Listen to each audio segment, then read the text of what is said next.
Reka tudatinze rero dukomeze n'imwe mu mpamvu ya mbere yagaragajwe n'aba bantu bari bari mu bushakashatsi.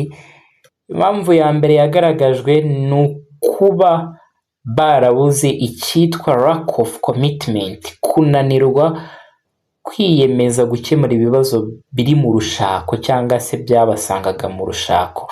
Ngo bananirwaga kwiyemeza cyangwa se bakarambirwa imbogamizi bagendaga bahura nazo. Indi mpamvu ya kabiri mu mpamvu eshatu nyamukuru zagaragajwe n'ubu bushakashatsi, impamvu yo gucana inyuma kw'abashakanye, ukaba umugore wawe akaba yaguca inyuma cyangwa se umugabo nawe agaca inyuma umugore. Ndetse kino ni iki cyagaragajwe n'aba bose uko ari 52 nko kuba cyarabaye imbarutso cyangwa se intandaro yo kuba umwe muri kapo yagira gute yafata iya mbere akajya kwaka gatanya. Ikindi cya gatatu cyatanzwe nk'impamvu nyamukuru yo kuba bano bantu barakoze divorce, ndetse binagaragara yuko n'abandi bose bagenda bagira gute bagira izo divorce, biba bishingiye nanone kuri imwe muri zino mpamvu zavuzwe haruguru. Iyo mpamvu rero ni ukuba barahoraga mu makimbirane n'intonganya za hato na hato zidashira.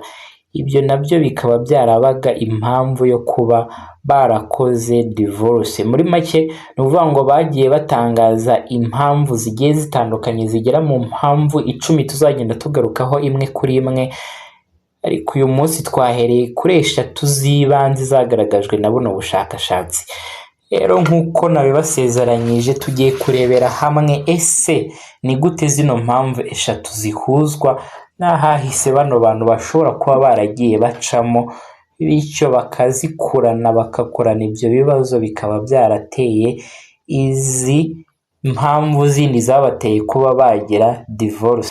Duhereye rero ku cyambere, lack of commitment cyangwa se kunanirwa kwiyemeza mu rushako. Ni gute bihura rero n'ahahise ho mu bwana? Nkuko nabibasezeranyije rero nuko tugiye kurebera hamwe ese muri izo mpamvu 3 zavuzwe haruguru ni gute zihura n'ahahise aba bantu bashobora kuba baraciyemo cyangwa se n'abandi bacamo, ariko zikaba nanone intandaro y'uko bazahura n'ibi bibazo byose birimo na kino kibazo cy'urushako barakuze.